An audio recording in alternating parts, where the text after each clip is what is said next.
This is a Hope 1032 podcast.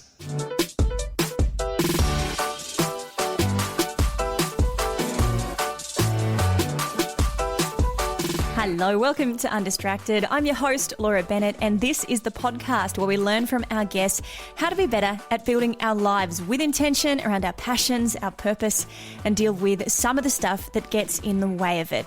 You can rate, review this podcast wherever you're listening, subscribe, and also find video versions of many of these chats on the Hope 1032 YouTube channel.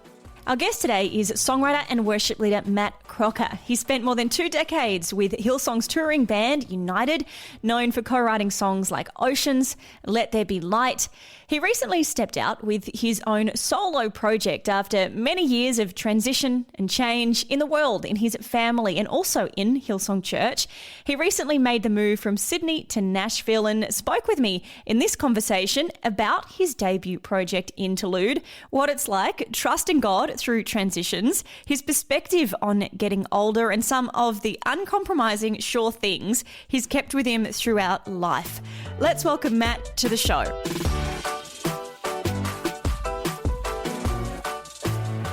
What was it that really prompted you guys to make the move as a family from Sydney to Nashville? I mean, we just really felt like that was the next season for us. So we just stepped out as a family. And we kind of wrestled with it for a little bit, but actually not that long. It kind of all happened towards the end of last year. And then at the start of this year, we just really felt like, actually, let's just do it. Now's the time. So what is this shift in season for you? I don't know. I mean, I've been doing the same stuff for like 20 years and I still want to keep, I'm still writing and doing music, obviously. And I just think, honestly, I travel over here all the time. My wife's Canadian. And so for us, it was just a lot of practical things behind it as well. I didn't want to travel anymore and be away from the family. So that was probably the major one, being able to do the journey together from now on. But she's lived in Australia for 20 years now. So I think for us, it was just getting her closer to her family, which is really tough because obviously I'm close with my family and all our friends back home. But we sensed along with the practicalities of it, we just felt like, God was leading this move. So when you're songwriting in Nashville, do you feel like that brings a different kind of inspiration than when you're songwriting in Australia, or is it much the same? There is something I've always felt like getting out of, although I guess now this will be home for the foreseeable future for us, and maybe the same thing will happen here, but getting out of my comfort zone or getting out of the place I've called home to go do the thing has always inspired me and led to stuff that I don't feel like I would have ever written before.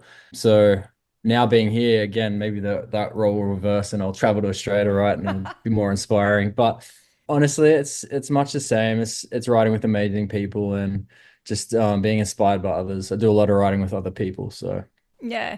And it feels like a lot of your writing of late is very much about, finding a new identity, I suppose, as a songwriter, or at least exploring different parts of who you are. What have you done to find those parts of yourself that maybe haven't been expressed in the same way up until now? You know what? I think especially the stuff I've just kind of released more lately, Interlude, it still feels very much like the thing I've always done, which is worship, writing, trying to connect people to God and connect myself to God. That's how I've always done it. Since when I was a teenager, writing songs and learning how to do it. It was my way of worshiping God on my own. And so I learned a lot that way. And this was just the same thing. It was kind of the middle season for me of kind of not knowing I was going to be over here, but those few years where we all went through a lot, like COVID and everything else. And so I think it was just exercising that muscle, but also being like, I'm going to keep writing. I'm not going to divert from the thing that I've always done. I love writing worship and I can't help but write worship. It always seems to be the thing I always bring it back to when I'm writing with other people. I just can't help it. So I wanted to do that, but sonically maybe experiment a little bit more and kind of dive into music that I kind of connect to a little bit more. So there's a lot of references throughout the album that don't necessarily get the opportunity for me within United or worship or whatever. So it was just having the freedom to do that. And I was like, I'm up for it. Let's go. When you own a project as a solo artist, is there a different sense or I suppose maybe approach that you bring to it than when you're doing something as a collective? Yeah, definitely. I mean, at the end of the day, it was kind of, no one was telling me I had to do anything. I wasn't signed up anywhere at the time. It was just me wanting to do it. And so feeling the pressure and the weight of something that I've put on myself, but wanting to really create something and realizing, there's always one person in a process, I feel, who takes the full weight of everything, and that's held by many people, but there's always the one person. So this time it was me doing that for myself. And so it came down to what I liked and me making the decisions, but I still learnt so much on the people who I've done a lot of life with and written so much music with. Did you find yourself able to trust the things that you liked? Because I mean, maybe I'm just thinking of like my own experiences, but I know sometimes when it's your voice that's getting to shape something, or when it's like your ideas that are getting to kind of have final say. Were there any moments where you felt a little bit like uncertain in that, or were you kind of fully confident of the vision that you had? Oh, I am never fully confident. I don't think even until you put it out. And so that's why I think writing with other people has always helped me because you get to in real time see reaction or feel a response from someone. And so there were songs I believed in, and that was probably one of the things as well, being the person like had to kind of the buck stopped with me. And so I quickly realized I needed to believe in the songs, and even if someone else couldn't quite see the vision, I had to carry that vision and be like, no, I think this is going to be really good. And I teamed up with my brother-in-law, Mikey Chislett, who he's insane. Like he's one of the greatest producers I know. The one thing he's always done for me is bring authenticity out of me, and he just cares about the music. Like he's always fed me music, and even from when I was a teenager, I was still listening to like Blink 182 and all these pop punk bands, and he started feeding me like the Police and the Beatles and all this stuff that kind of was music that really stretched me and my vocabulary as far as a musician and an artist. And so I've lent into all those people who have been a part of that journey.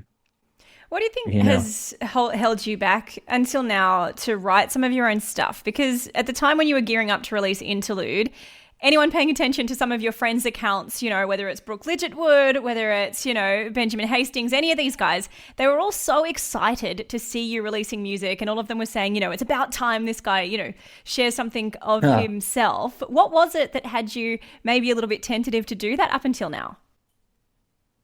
I think I've just been happy to not. Like I've been quite content with all the stuff I've been a part of and been doing. And so, and again, like COVID just put like a grinder on everything, like just stopped all the wheels. And so it was just like, all right, what am I gonna do in this season of like not being able to go see people and write with people? It just felt like the right thing to do. It was like, okay, maybe this is the right time. It wasn't even like I was writing with this guy, Aaron, who's been very part of the whole process. And he actually approached me with another guy and like, would you want to write anything? I was like, well, everyone's either not here or they're out doing their thing right now. So I was like, yeah, I guess so. Let's give it a crack and see if we can write anything. And I just had so much fun. And this is back kind of to one of your first questions. Like back in Sydney, like I was finding it really hard to write in Sydney at the time, but I couldn't travel to America or wherever else in the world to go do any writing. And so I was like, this is fun. Like maybe I'll just keep writing with these guys. And they were kind of challenging me. They're like, "What? When are you going to do your own thing?" I was like, I don't really know if I want to do that." And then maybe a week or two into the process, I was like, maybe there's a couple things here I actually really like that I would not mind kind of diving a bit deeper into. And it just went from there. And then within like a couple months, it was just a collection of songs. I was like, okay, these are quite clearly like something that will work together as a project that feel like me. They don't feel like they're kind of trying to be something that I'm not. And so that's when I was started reaching out to people like Mikey Chislett or just friends who were kind of in the industry who could help kind of support what I was trying to do, which I didn't even know what I was trying to do. I still don't even know what I'm trying to do. I just want to make music. I love writing worship and I love connecting people to God. So I'm kind of stepping out. I think Nashville is the same thing. It's like we're just stepping out and hoping God can use our faith in a way that would just surpass anything we could ever imagine. It is kind of inspiring because there's a lot of people that feel like they have to have all the answers before they make a choice, but you've just kind of gone ahead anyway. Yeah, why not? And we've got two girls. They're young. Like it's crazy to do with a family, but they are at an age where it's like, well, now's the time if we're going to do that. And they've already adjusted so quick. It's probably me and my wife Brie who are like trying to get in a rhythm. The whole first week we were here, I woke up every night going, God, what are we doing? Like, is this the right thing? But even like that's kind of subsided, and we're just really trusting God. And it's early days, I think, for us here, and we're just taking it one day at a time. Yeah, when you make a choice so boldly like that, how do you find confidence in the decisions that you have made? Because I'm sure there are days where it feels like you're so on point, you know exactly what the Holy Spirit was saying, and then other days where you're like, is that what he said? Am I, on the right track? How do you deal with that kind of tension sometimes? I think the older I've gotten, and I'm not old yet, but I'm getting older. I'm nearly 40. I'm 40 next year.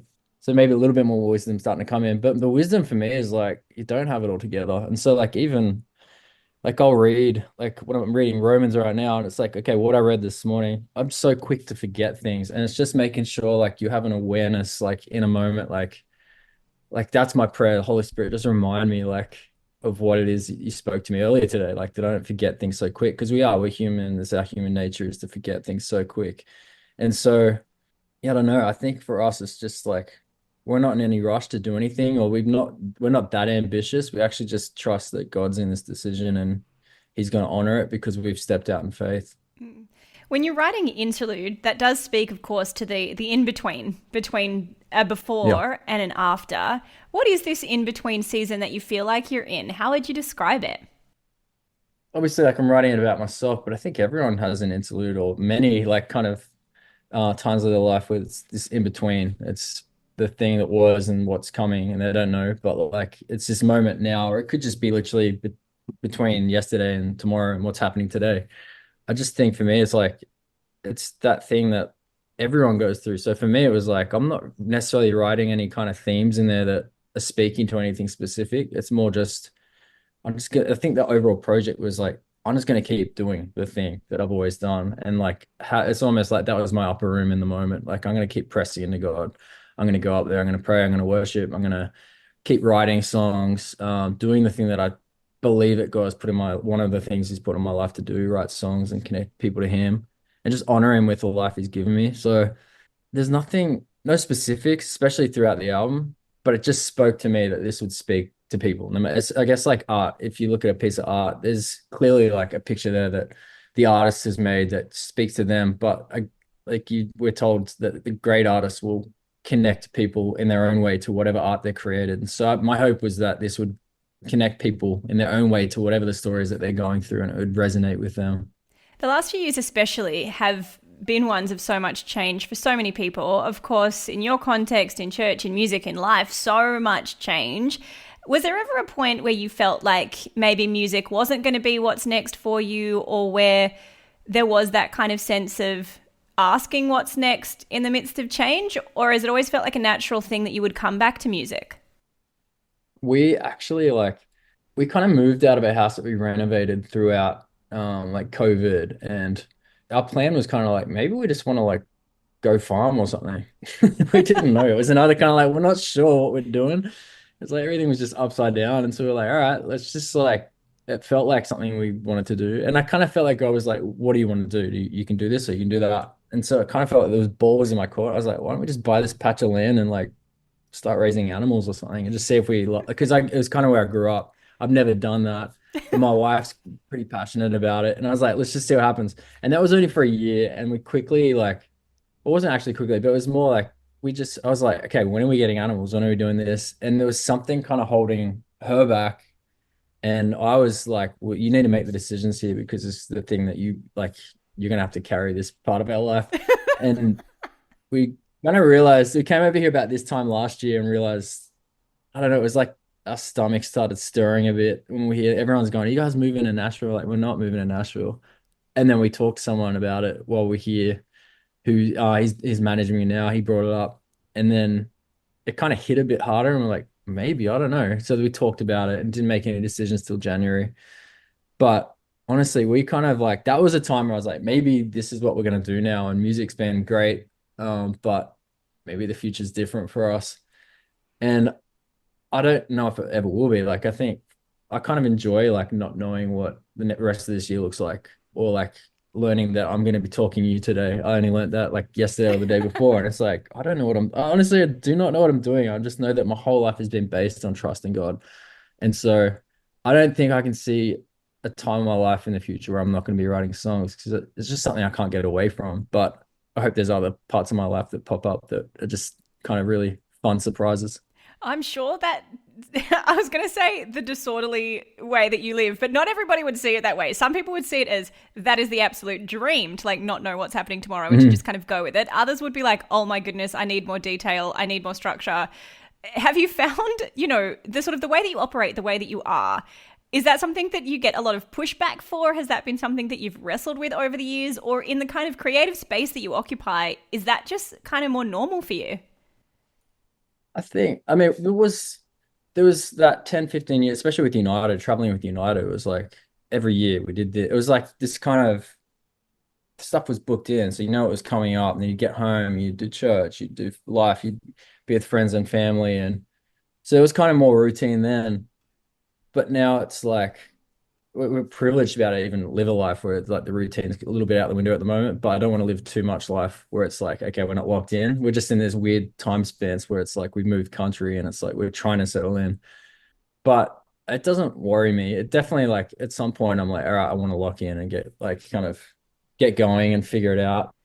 So I haven't even like really led worship or anything since I've been here for 2 months, and I miss that. Like, it's not like we're just not trying to like kind of rush into everything while we're here, and there's opportunities to do things, but I'm like, I just want to breathe for a second and just kind of sense what God's thinking. The last time I remember you leading worship, I can't remember how I found myself there, but I was in the service in like March 2020, and it was what ended up being the very last in-person service for Wow. ages. And you led The Blessing, the song by Kerry Job, and kind of finished it with like, I don't know what's coming next, guys, but I guess we'll see you sometime. Yeah. And it was kind of this weird, like, see you later into the great unknown. On the other side Yeah. of that space now, do you feel like maybe that has enabled you to become better at handling some of the unknowns? Like, does life on this side feel different to that side to you? It doesn't, because I really like maintain like friendships and community. And to me, communities are everything. It's tough being here. Like we've definitely got like you mentioned the Ledgerwoods, like we see them all the time. They're here at the moment. So there's people in our world who are still in our world day to day. And it's a transient place being here. You see people from Sydney, or like I had a friend who was from Adelaide this week. I saw him. And it's like every week or every second week, I'm seeing someone who I know and I'm familiar with. So I don't feel like doesn't feel that different. But it's also hard to forget. Like I'm quick to forget like the 4 years before this year. Like there's so much has happened, and like I think the better for us as a family. Anyways, like I never would have made an album or stepped out without life kind of being flipped on its head. And I'm actually kind of grateful that like it did, or else I would have just kind of kept doing the thing and life would have been mediocre, I think. Or God would have had his way and got in there with a shovel and kind of dig me out of a hole. But yeah, I think it is very different, but I'm like, I've grown. I think everyone's grown in maturity through the last few years, especially with stuff like COVID. It's like the world isn't as stable as it was then. It's like, okay, what do we have? What is the one sure thing in my life? It's God, and it's trusting in Him and trusting that His plan is the right thing for us as a family and for my life. And so everything else is kind of it comes second to that. And so I don't need routine. It would be nice, but I just need to know that God's in control, and you can only like trust our faith is the kind of guiding light there, I think. How do you maintain those practices that help you stay connected to the constants, whether that is being able to worship, whether that is the things that you find grounding in? Are there certain rhythms that you have to help you stay connected to that? Yeah, I mean the basic stuff. Like every morning it's funny that it's like there was a couple of years there where it was so inconsistent the way I would read the Bible. Now it's like it's the first thing I have to do when I wake up. So that's the fine tuning. That's the tuning into God. And I'm not perfect at it. I definitely do my best, but there's definitely times I'm like, I feel like I just read that and then didn't get anything. And then there's days where stuff's popping out like crazy. So that, and then making sure like, I'm a big believer in being in the house and being with people at least once a week on a Sunday. Like to me, that's important. And then community and friendships and the right friendships and letting those people speak into our lives. And then just doing the best I can as a husband and a father. I'm not perfect at that either, but I think I'm doing okay. And just like prayer and all the fundamentals to us as Christians. I try my best.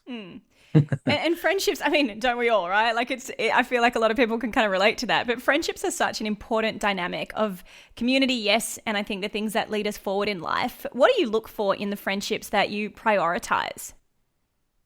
Yeah, I think obviously, and like I would hope to have friends that have nothing to do with like that I can actually kind of maybe help guide towards faith in God.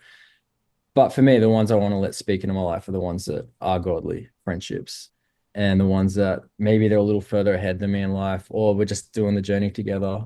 I see Scotty, who's Brooke's husband, a lot, and he just naturally just says things to like some wisdom, and we're both silly, like we've grown up as teenagers together, so we still love to have fun and we're idiots, but at the end of the day, like he's got a lot of wisdom, and so I listen to people like him, um and then even here, I'm like, God, I need one of my prayers came over here was like, God, I need like someone who's maybe down the road a bit further, maybe a bit older or whatever, or just someone who's got that wisdom of years. I think like my dad's always said it, just you can't replace time on earth and the wisdom that comes with that. Mm. And there's a lot of wise 40-year-olds, but I think someone in their 60s or their 70s or even older, it's like this life that they've lived, that they've experienced things that maybe are yet to come for us that I can lean into. So I don't know. I'm looking for those kind of friendships, younger, my age, older, things that people I can lean into and kind of learn from. Well, I think culturally it feels like we're at a bit of a time where sometimes the older voices or the wisdom of the older voices isn't always given as much attention as like the ideas of younger people, which isn't like, that's not a bad thing in and of itself, but it feels like we maybe don't have the same value for wisdom as we used to. Absolutely. I would agree. I want to be someone who values it. And I think it's important. And I think, I don't know, hopefully that pendulum swings back and people realize, I think maybe it's just our culture, like Western society. I don't know. Maybe it's just we take it for granted because you look at other places around the world and they value it. Like they put a lot of weight on that and they honor those people. And I could do a lot better honoring people who've gone before me, who are older than me. But I want to be someone who doesn't think I've got it all together. You can see that like it's probably my most common answer. I don't know what I'm doing. But there is people who don't even know what they're doing, but they've done some stuff and they've got wisdom to give on how to kind of navigate the seasons. Mm. And 40 is not really what it used to be. Like there's a lot of youth. Maybe it's as you get closer to 40, you start to go, oh, this isn't as grown up as I thought it was, or that, you thought you might feel at that kind of age. But it's still a pretty cool milestone to reach. Do you look at it as, a goal? Have you thought, are you the sort of person who kind of goes, all right, I'm hitting this point. What do I want for my life beyond this? I feel like you're probably quite freewheeling, but Yeah, how do you approach getting to that point? I think like I'm not 40 yet, so I'm nearly there.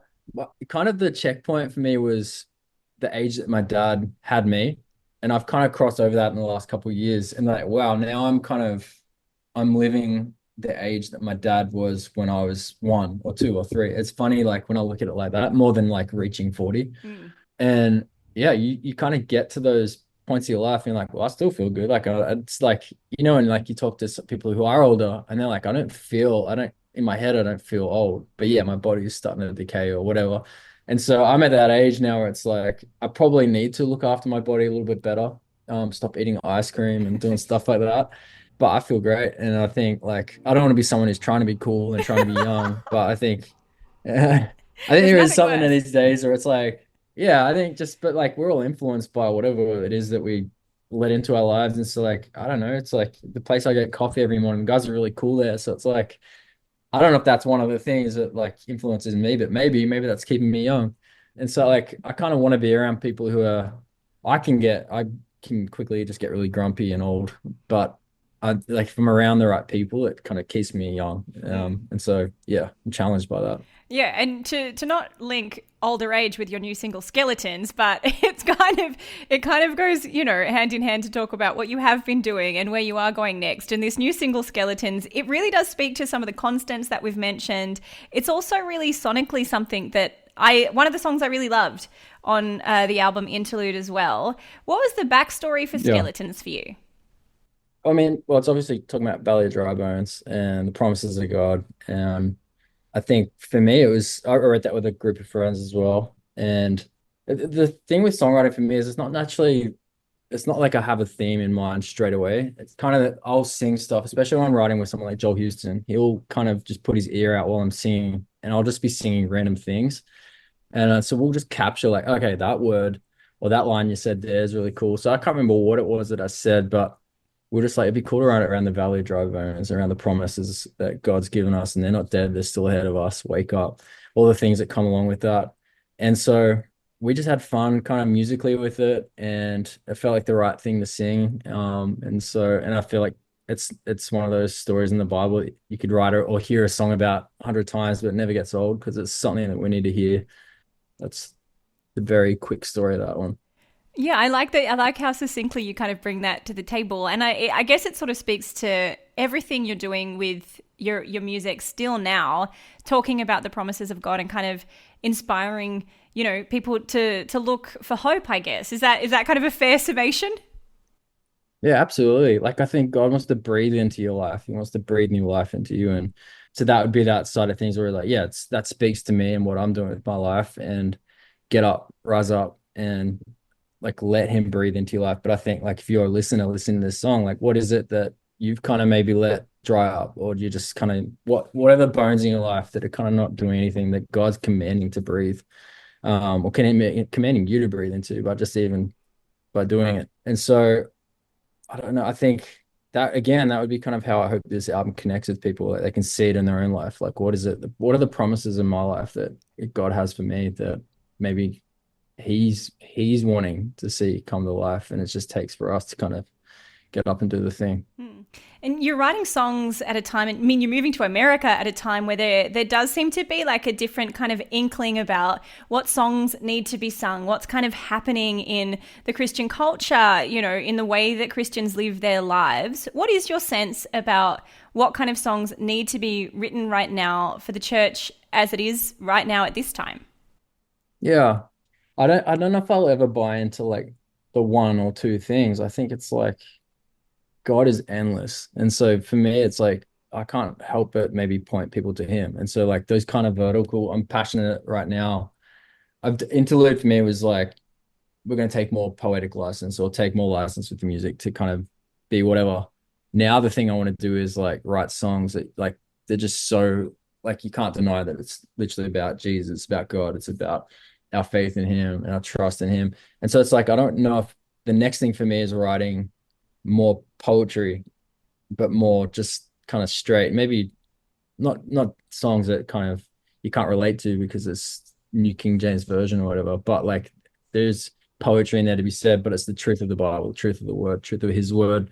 And so I feel like that's the thing stirring me right now is like I just want to write songs that people are kind of led to the presence of God and they're led to the truth of who he is. And they look vertical, they look up past everything, past all the noise. There is so much noise. And being over here, it's fun. I've just had to switch off like the news and like everything that's going on over here. It's like I could get so tangled up in it. And I do when I allow myself to. But I'm like, it's not up to me. I can't actually if what I can affect is people or like what God's given me in my hands to do. And so I'm like, I'm just going to trust him with the thing that's put on my life. And I'm just going to look straight ahead and I'm going to do that. So Is it difficult to keep the writing pure and to keep your faith pure in environments that can use faith can be used in lots of different ways? Do you feel like it's an intentional thing to keep it pure for you? Is that something that you're mindful of, or does it come naturally? I think for me, it's just like I'm not really worried about what other people think. So I'm going to enter a room if I'm writing with other people. It's funny though, it is easy to compare yourself to people. I've done that here where you walk in and like, man, this person's amazing. Like their voice is insane, or they're just so quick at writing. Because my natural way of writing would be throw down melodies, get a sense of what it is, and then sit with it. And maybe I think that might be something that being part of United or being around Joel, because Joel's very much like that. He'll write a billion lyrics and he's just insane. And so I think that's something in my life that is kind of it's an imprint from someone like him, but I don't know if I don't want to kind of put myself in a box when I'm here and judge against what other people are doing. And so the purity in it for me is just like I'm here because I think God's in this room with this other person and me trying to write a song and glorify him in this moment. So I don't want to be around people that would say anything otherwise. And I think most of the people I know and do life with or work with are all on the same page. Like we're all people who don't know what we're doing. We're just doing it the best we can.